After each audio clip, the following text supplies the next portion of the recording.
अगर 4 मिनट दे सकते हो ना, ये बिल्कुल भी हवाबाजी से दूर, बिल्कुल भी सिर्फ पढ़ाई पे ध्यान। अगर ऐसा हो सकता है ना, तुम्हारे पास 4 मिनट समय है ना, तो मेरे को दे दो, मैथ तुम्हारा आज स्ट्रॉन्ग करा दूंगा। सिंपल सा फंडा है। मैं बिल्कुल भी ये नहीं बोलूंगा कि यार देख ये तरीका अपना ले, इतने क्वेश्चंस कर ले, ये सारे कंप्लीट हो जाएंगे। ये बिल्कुल भी नहीं करता मैं। बिल्कुल प्रैक्टिकली बात करूंगा, कॉन्सेप्चुअल तरीके से बात करूंगा, रूल बाय रूल बात करूंगा, जिससे तुम्हारा मैथ इंप्रूव होगा।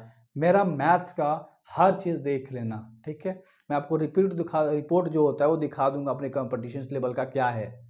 मैथ्स की बात करता हूँ, मैथ्स कैसे हो सकती है स्ट्रॉन्ग, एंड मैथ्स का भाई मैं मेंटोर हूँ, या वो मैथ्स तुम्हारा इंप्रूव करा दूंगा। बस ये तरीका कर लेना कि कैसे आप किसी भी चैप्टर्स को चाहो तो आप 2-2 दिन में उड़ा दोगे, और बिल्कुल भी कॉन्सेप्ट से हर टॉपिक तुम्हारा कंप्लीट होगा, ये बात याद रखना, ठीक है। पहले सुनो, आप कोई भी मैथ्स में चैप्टर उठाना, हर चैप्टर तो लिंक होता है थोड़ा मोड़ा, किस बेस पे वो भी समझ लो। हर चैप्टर लिंक होता है कुछ ना कुछ कॉन्सेप्ट के बेस पे, ध्यान से, है ना। टॉपिक पे बेस पे नहीं होता, कॉन्सेप्ट के बेस पे थोड़ा मोड़ा लिंकेड होता है, और उसके बाद कैलकुलेशन तुम्हारा सम में होता है थोड़ा मोड़ा, ठीक है। याद रखना ये दो चीजें थोड़ी मोड़ी इंटरलिंक होती हैं, मतलब कुछ चैप्टर्स में। जैसे आप 12th में कैलकुलस कर रहे हो, इंटीग्रेशन कर रहे हो, ये सारे लिंक है। अगर एक चैप्टर समझ में आ गया तो उसके अगला चैप्टर समझ में आएगा, उसका अगला चैप्टर समझ में आएगा। इस तरह से तुम फोड़ोगे। समझ में आ रही है? जैसे आप मैट्रिसेस करते हो, उसके बाद तुम डिटर्मिनेंट करते हो, चीज़ें समझ में आती है ना, बहुत अच्छे से समझ में आती हैं। आप सेट लगा रहे हो, पहला चैप्टर, दूसरा ट्रिग्नोमेट्री, दोनों अलग अलग चैप्टर्स हो गए। समझ में आ रही है मैं बोलना क्या चाहता हूँ? तो कुछ चैप्टर्स लिंकेड होते हैं, जैसे कि इंटीग्रेशन आप करोगे, 6 चैप्टर करोगे तो 7 समझ में आएगा। चीजें समझना, प्रैक्टिकली लेवल पे बात कर रहा हूं मैं, ठीक है। इतना समझ में आ गया, बहुत बढ़िया। अब ध्यान से देखो कि तुम मैथ्स में कैसे फोड़ोगे। जब कोई भी चैप्टर उठाओ ना, तो सबसे पहले फाइंड करो एक्सरसाइज, किसी के मत लगाने लग जाओ। चैप्टर स्टार्ट किसी भी टीचर से मत कर दो, सबसे पहले सुनो उस टीचर का एक प्लेलिस्ट खोल लो। इस चैप्टर का कौन से टीचर का प्लेलिस्ट है, एक ये क्वेश्चन जो सॉल्व करा रखा है, लाइन बाय लाइन करा रखा है, उस टीचर की करो, याद रखो। एंड उसको देख लो कि भाई क्या इस लेवल पे करा रहा है बंदा, किस लेवल से पढ़ा रहा है, क्या क्या हमें दे सकता है, वो चीजें। दूसरी, अगर आप मैथ्स में चैप्टर्स कंप्लीट कर रहे हो तो लेक्चर्स देखो डेली, एक से ज्यादा मत देखो। अगर वो लेक्चर 30 मिनट से ज्यादा है तब, अगर कम है 30 मिनट से, क्वेश्चंस कोई मैटर नहीं करता, क्योंकि 30 मिनट से अगर कम का लेक्चर है तो ऑफकोर्स उसमें छोटे छोटे क्वेश्चंस के सॉल्यूशन होंगे, यानी क्वेश्चंस में दम नहीं होगा। और 30 मिनट से लंबा है, क्वेश्चंस ज्यादा है, तो उस क्वेश्चंस में दम है, वेटेज है। 30 मिनट से कम वाले वीडियोस आप हो सके तो 2 देखो, 30 मिनट से ज्यादा वाले वीडियोस एक देखो। कोई कोई टीचर 3 क्वेश्चन 1 घंटा में करा देता है, लाइव क्लास पढ़ाया वही देख रहे हो तुम। जो बंदा लाइव पढ़ा चुका है पहले, उसकी वीडियोस तुम देखोगे तो तुम्हारा टाइम भाई बहुत बर्बाद होगा। पहले सुन लो पहले, उसमें कमेंट्स पढ़ेगा वो, बीच में बोलेगा, सारी बोलेगा, बतियाएगा, तुम्हें क्वेश्चन से मतलब है। अगर तुम ऑफलाइन मतलब एक लाइव क्लास में नहीं, ऐसे आप रिकॉर्डेड क्लास देख रहे हो, तो उस बंदे का प्रेफर कर लो कि वो पूरा अच्छे से पढ़ा रखा है, सिर्फ उसका ध्यान क्वेश्चंस पे है। क्योंकि आप ऑनलाइन आए हो, टाइम बचाने के लिए आए हो, अपने डेटा को बचाने के लिए आए हो। ये सोशल मीडिया का गुलाम नहीं बनना है ज़्यादातर तक रह के। समझ में आ रही है ना? बोल बिल्कुल भी सही है। आप ध्यान से देखो, लेक्चर्स देख लिया, उसके पहले नोट्स बनाते हुए चलो। जितने आप लेक्चर्स देखते जा रहे हो, यानी कि जितने क्वेश्चंस आप लाइन बाय लाइन अटेम्प्ट करते जा रहे हो, सबके नोट्स बना लो। चैप्टर्स कंप्लीट हो गया, सारे क्वेश्चंस कंप्लीट हो गए, बहुत बढ़िया। अब क्या करो, सबसे पहले सुनो, मैंने कहा लेक्चर्स देख लो, नोट्स बना लो, समझते हुए जाओ। अब स्टार्ट करो उसका रिवीजन।